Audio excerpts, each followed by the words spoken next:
Aloha. Welcome to Departures to Alpha Centauri. This is program 4.3. We're coming to you from the Fairview Manor Trailer Park, and we are joined by the Menehune Dance Troupe. These folks are hula dancers, and they put on some awesome hula shows under the direction of Ernie Menehune, a well-respected fixture here in the community in Tucson. We're also joined by Uncle Louie, who has been in movies over the years and is also a kama'aina from Hawaii. The story we're going to hear today is called A Night at Uncle Lono's. This is a book that's been written by the Queen Liliuokalani Trust for the children of Hawaii. It tells the story of a young boy named Cody, 3 years old, who loses his auntie and isn't able to say goodbye to her. The book will be read by Alice to all of the keikis that are gathered here with us. So sit back and enjoy our story. This comes from the introduction to A Night at Uncle Lono's. This is a story that is shared within an ohana, an extended family, but seldom outside of that circle, perhaps from the fear that people who do not understand our culture and ways will misinterpret what they have heard. This actually happened when this story was given out to several of our fellow workers to read, and some of them could not believe that such a story could be possible at all.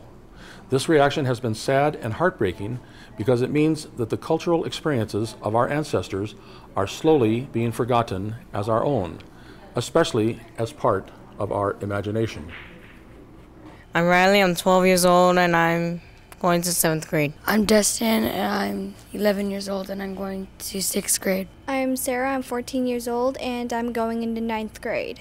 I'm Kayla, I'm 9 years old, and I'm going into 5th grade. My name is Katrina, I'm 13 years old, and I'm in 9th grade. My name is Eliana, I'm 7 years old, and I'm going in 2nd grade.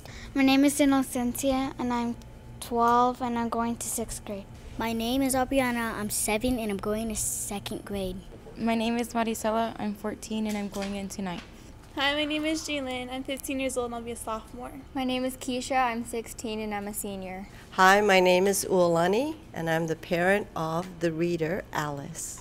Hi, my name is Zona and my daughter is Sarah. Hi, my name is Jackie and I'm the mother of Maricela, Innocencia, Abriana, and Eliana. Hi, my name is Alice and I was your reader for this evening. My children are Jaylyn, Destin, Riley, and Evangeline. The front door opened and the early morning light broke into the dark, cool hallway, its rays leading the way into the house. The first voice to be heard was a boy's. "Where's Auntie Lokelani?" The owner of this voice, Cody, said as he looked up at his mother, no doubt in anticipation that Auntie Lokelani had something for him or he could play with, while his mother did whatever she was supposed to do there. The once hurrying footsteps of his mother suddenly stopped in the mid-flight. There was no immediate reply. She had a funny look on her face. Well, funny isn't the exact word. It was as if she had just been rudely awakened, like the times Cody would try to turn on the TV to watch an early morning cartoon show, only he made it too loud, loud enough to wake up the entire neighborhood. "She's not here. She went to heaven." "How come? You said she went to the hospital." "She was in the hospital. She didn't get well, and now she went to heaven." And that hopefully was to be the end of this conversation, Cody's mother thought. God needs some angels, and so Auntie is your angel in heaven. "Oh," he said, as he looked into her bedroom and found that she was not there. Not there, not in the kitchen, nowhere. "Cody, go get a book and sit down and read for a little while. Your other aunties and uncles are coming soon and are going to have a talk with them." Boy, she was glad she didn't have to use the D word with him. What a time to explain to a 3-year-old about death and dying. But it was all over, and Cody was quietly sitting on the floor reading to himself. Thank God, she realized, because she didn't have to explain what an angel is, too. All of the ohana had gathered in the small living room. There was Uncle Charlie, Auntie Haiti, Auntie Molly, Auntie Anna, and so on. There was so much noise because it seemed like everyone was talking at the same time. When did it happen? Oh, she passed in the early evening. Did you call the kahivas to let them know? They should be told, you know. They were very close friends. I called Auntie Ruthie after talking to you. Ah, she wasn't that old. You know, she just told me she wanted to go to New Zealand for a vacation with Uncle. I can't imagine that she's gone already. She wasn't well. She didn't take care of herself. Always doing something. Work, work, work. No time to be sick. And the noise went on and on. Cody was sitting by the corner edge of the long sofa looking at the picture book he had always left at Auntie's house because he didn't have any kids' books to read in the bathroom when he had to go sit on the toilet. He wasn't reading anything. Even the picture seemed kind of blurry, a little out of focus. He was thinking about how come he couldn't find Auntie in the entire house. Where did she go? How come everyone was here talking about Auntie? There were so many people in the room, yet he felt like he was all by himself without Auntie around.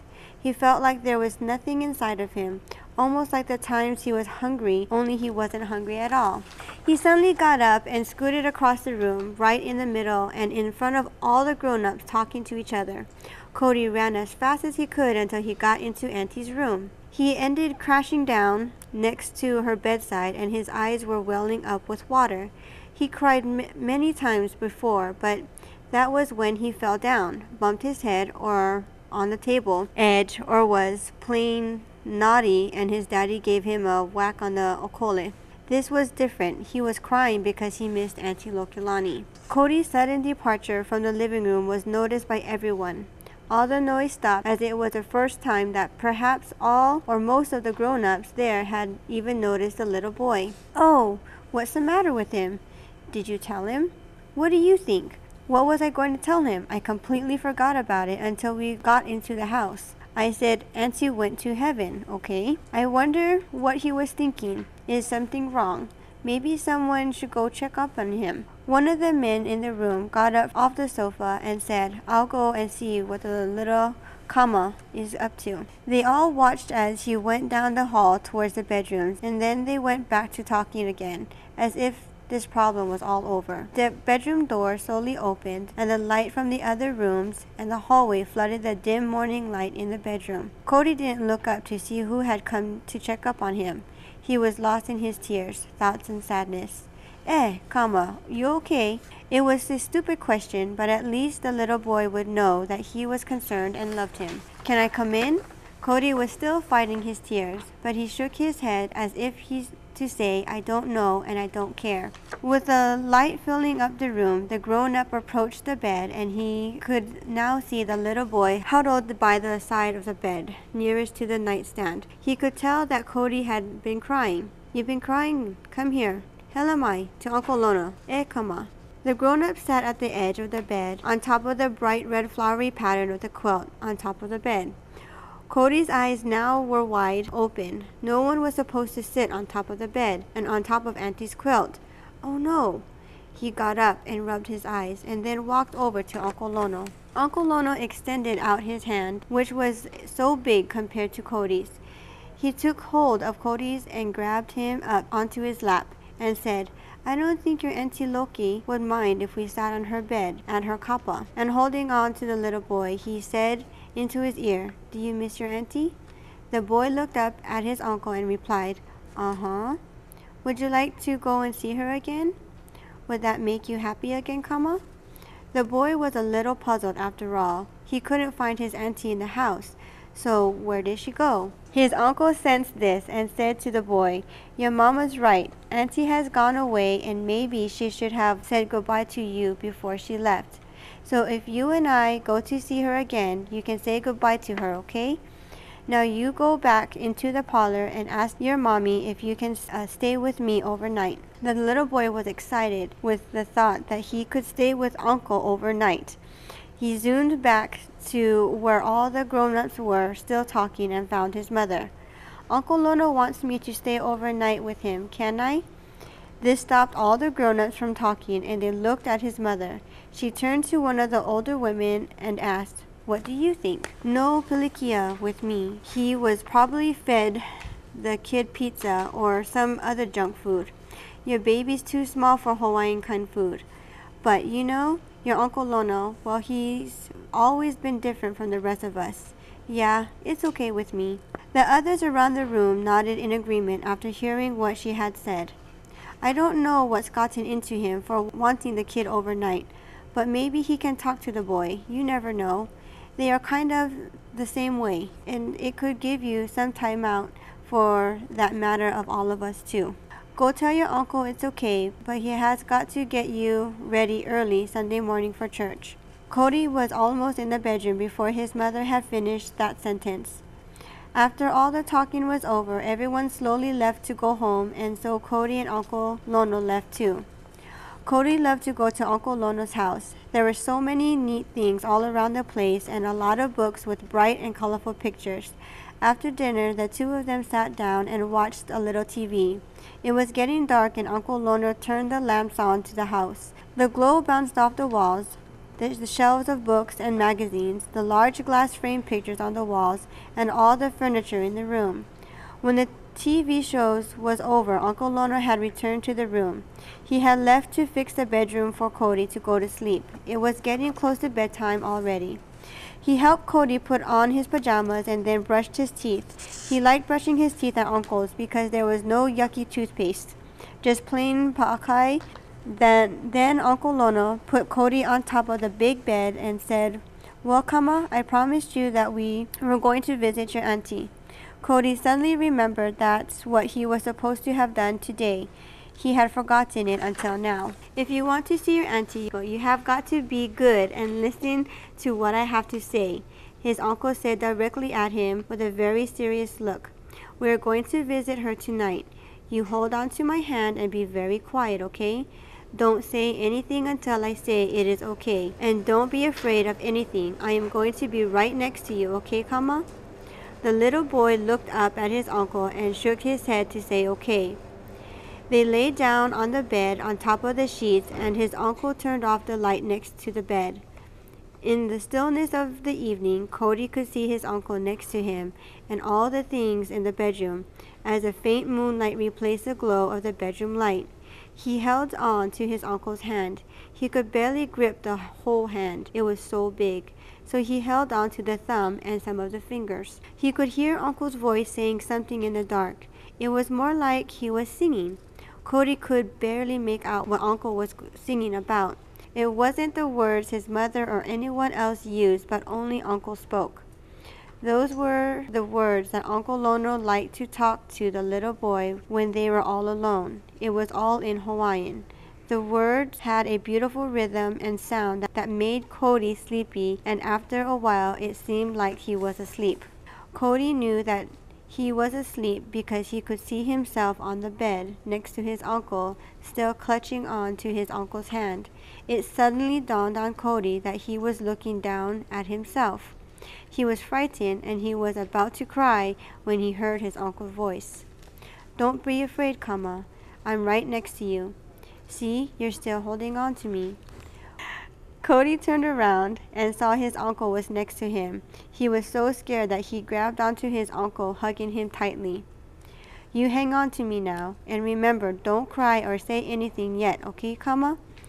We got to fly away from here if we want to see your auntie." Cody frowned. Where was the airplane if they were going to fly? You have to get into an airplane and sit down in the seat with a seatbelt over you if you want to look at the clouds. That's how he and his mommy would go to the other islands to visit his other relatives. It was at that moment Cody knew that they were no longer in the bedroom, but outside of the house in the sky, and he was looking down at the roof of Uncle Lono's house. The two of them flew into the darkness of the night, right into the clouds that hovered over the mountains. Cody drew in a big breath as the clouds got closer, just like he saw in the airplane.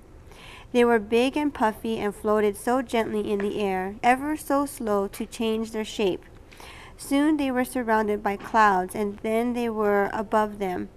All of this got Cody excited that he almost bursted out to yell, but he remembered that Uncle Lono had told him to be quiet all the time. Cody could see the ocean as the city lights got smaller and smaller behind them. As it got closer, he could hear the sound of the waves crashed on the beach, and he could see right in front of them a huge tree rising out of the rocks at the beach. He had to rub his eyes again to see how big it was as they got closer and closer to it. They were moving so fast, Cody was afraid they were going to crash right into the tree. Kama, this ulu tree is where we have to come to see your auntie and all our ohana who have left us. We are going to fly off from it so you can meet them. Don't be afraid, just hold on tight to me. He looked at the little boy whose eyes were wide open, and his face showed that he was indeed scared but excited. Hang on, here we go. There was cracking and rustling of the leaves all around them, and the noise was deafening, but it was the leaves that Cody didn't like. They were rough like fine sandpaper, and they were rubbed against his arms and feet, so he tried to hide himself in his uncle's clothes. The two of them were in the tree itself, and no longer could they see the ocean, or the city lights, or even the clouds. It was a horrible sound, like something heavy falling and crashing through a tree, breaking its branches as it fell down on its way to the ground. But it was the moon and the stars Cody saw, and not the ground when he opened his eyes. They had shot straight up through the tree and down to the ground. With a wild roar like thunder, the two of them flew into the dark sky. Suddenly, Cody saw a small light below them. It grew bigger and bigger, like it was following them. The little boy was so afraid that he couldn't keep quiet any longer. He screamed out loud to his uncle, "Uncle Lono! Uncle Lono! Uncle Lono! Look!" Cody could now see that it was a falling star his dad had spotted before in the sky, but this light was more like a fireball with a long burning tail, and it was following them. He could hear it crackling and hissing. His uncle turned and saw it as it getting closer to them. "Get back to your sender," Uncle Lono yelled at the fireball. It made a shrieking noise, and just as suddenly as it had appeared, it disappeared as it fell back down. "Are you still there, Kama?" "Oh, my ka'i, that was close. Somebody is monkeying around down below. We better move on. We have got to go through 2 more levels of the sky before we get to Auntie. So close your eyes tight and keep very quiet." Everything was still pitch black dark, and then it became so bright and clear and blue like a cloudless day. Cody's eyes were now wide open because it was so bright. He could see some people off in the distance, gathered in a little circle. One of them got up as if he or she had seen them coming. "Okay, Kama, we are here. You don't have to keep quiet anymore, and you don't have to hold onto me so tight," Uncle Lono said as he let go of the little boy. It was Auntie Lokelani who Cody saw get up and ran towards her, yelling all the way. He was so happy that he was crying again. "Oh, baby, you came all the way here to see me. How come? I bet you missed me. Come, Mai, come here. Give me a big hug, aloha ino." He was crying so hard, but he didn't feel any pain, nor was he hurt or afraid, nor was he sad. He was so happy to have found and now actually see Auntie again. He couldn't even say anything now. Even if Uncle Lono said it was all right to talk. "I knew you were coming. I am sorry I couldn't say goodbye to you. You know, they are kind of mean at the hospital not to let little children in, but I guess they have their reasons. I thought about you so many times, but no one could understand what I was saying there. I'm so sorry, baby." His auntie looked at Uncle Lono as she hugged the little boy. "You didn't have any pilikia coming over," and Uncle Lono shook his head to say no. He was looking at the little boy a little scared. "Oh, my poor baby, come over here and meet your ohana." Cody walked over with Auntie and Uncle to where the group and people he had seen before were gathered. They spoke like Uncle Lono did, all in Hawaiian, but Cody could understand everything they said without his uncle telling him what they were saying. "This is your grandfather of long ago. He was a great leader, a great warrior, and he could sail a canoe miles away from the island and return back safe. Ah, nobody thought I was so great back then. Hello, little one. It is a pleasure to finally meet you. Your auntie has told us all about you. It is a real honor to finally see you. And this is your father's mother. She didn't have a chance to see you when you were born, but she knows all about you. And these are your cousins. Actually, they are your older brothers and sisters. Only the Haole people call them cousins. They have been watching over you since you were born. Sometimes I wondered, Lono didn't tell me that he could see or feel them.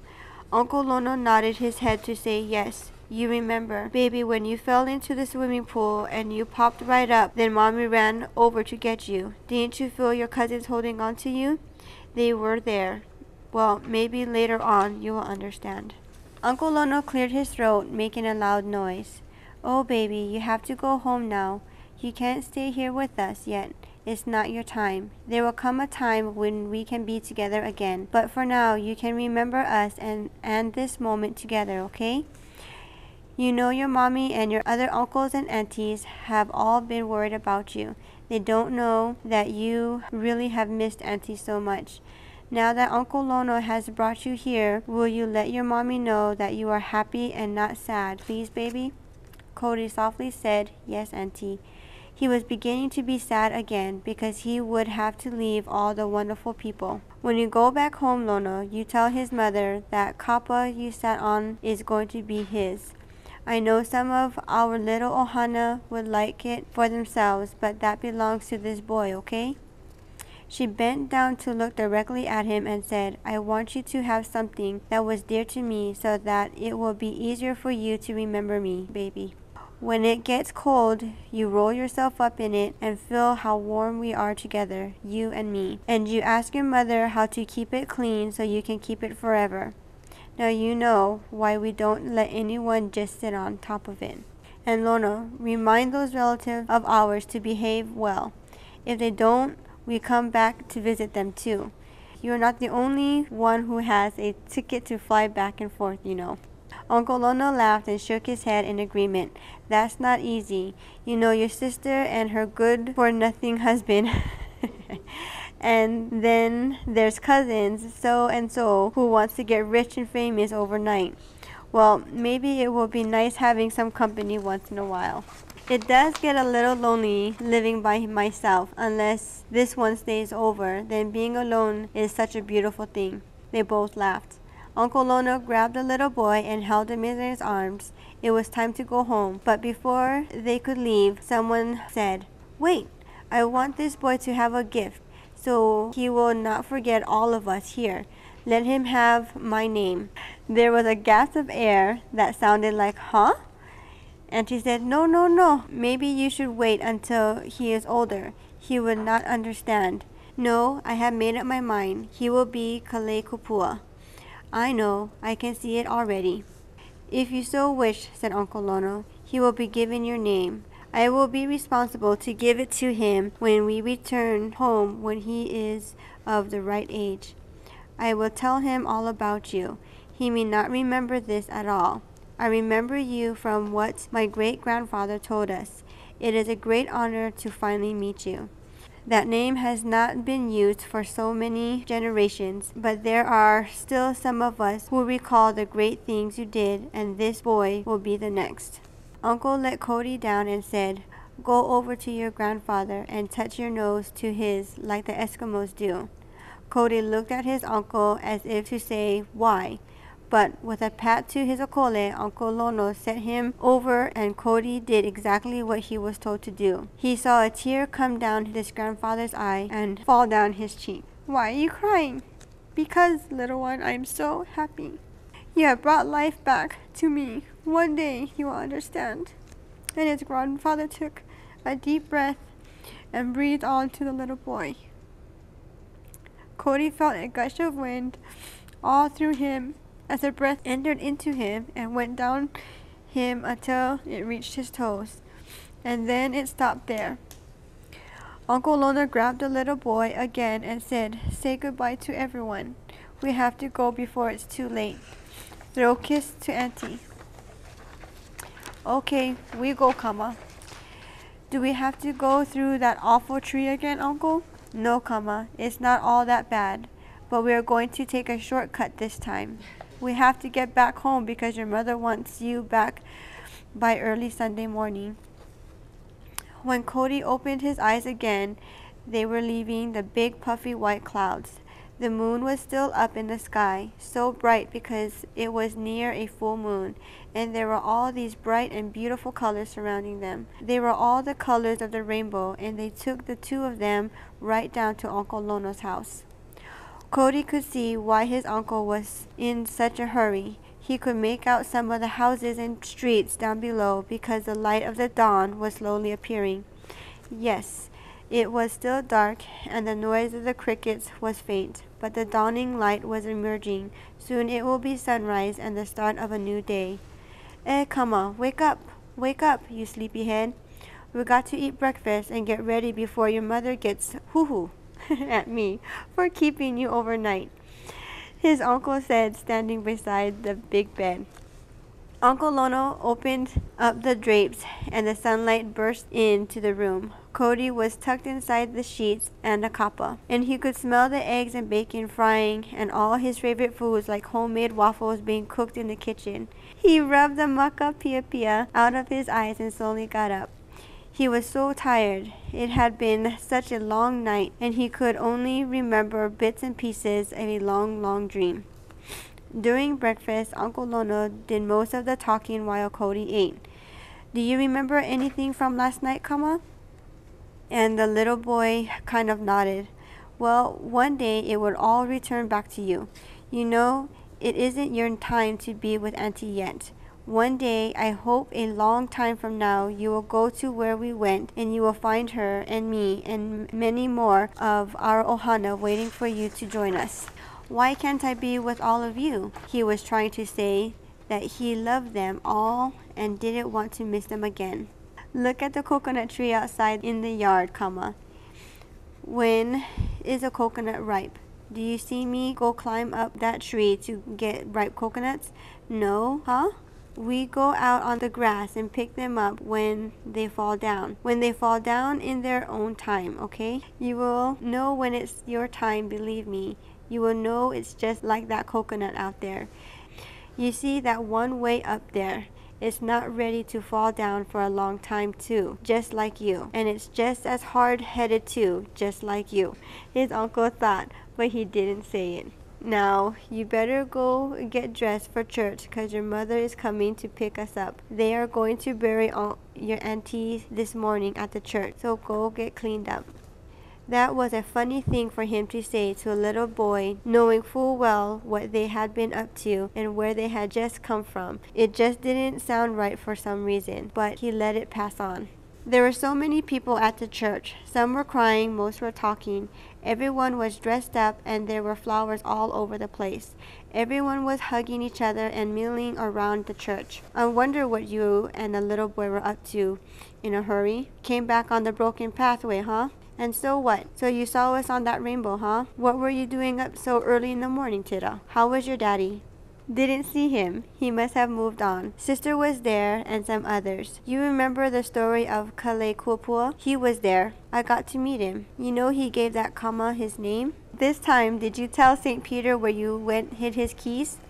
They both laughed. You know better. We better go in. I should take communion. We shouldn't miss it. You going to tell that niece of yours what you and the boys did? What? You crazy? Well, they think you more crazy than me. If I told them, would they believe me? What a story. What a dream. Would they ever believe you? It's better sometimes to keep our little gifts huna. Too much trouble to explain things. Maybe the boy will tell her someday. Maybe not. It's up to him. Besides, there's no need to get her all worried. You're right, of course. You're always right. That's what Daddy always said. Maybe it was good that the little one got to go now. Maybe it was better for him to see that such things are possible. It is hard to get them interested in the culture, to make them believe in our ways. Maybe he will continue it on when we go. I hope so. All I can tell you is he has a lot of people looking after him and he has a good name now. What he does with it is all up to him. But I hope you are right this time, Tira. Cody was playing in a corner of the church while the service was going on. Some of the aunties pointed him out to his mother, and she went over to him. The light of the stained glass windows made the different colors cover him like a rainbow. Do you want to see your Auntie Lokelani? No, I'm okay. Don't you want to say goodbye to her? I already did, Mom, he said with a voice that was so definite of itself. Do you know where she is now? She's in heaven. He looked up at his mother and glowed with those wide eyes. Then he continued to play with his toys in the corner under the colors of the stained glass. The end.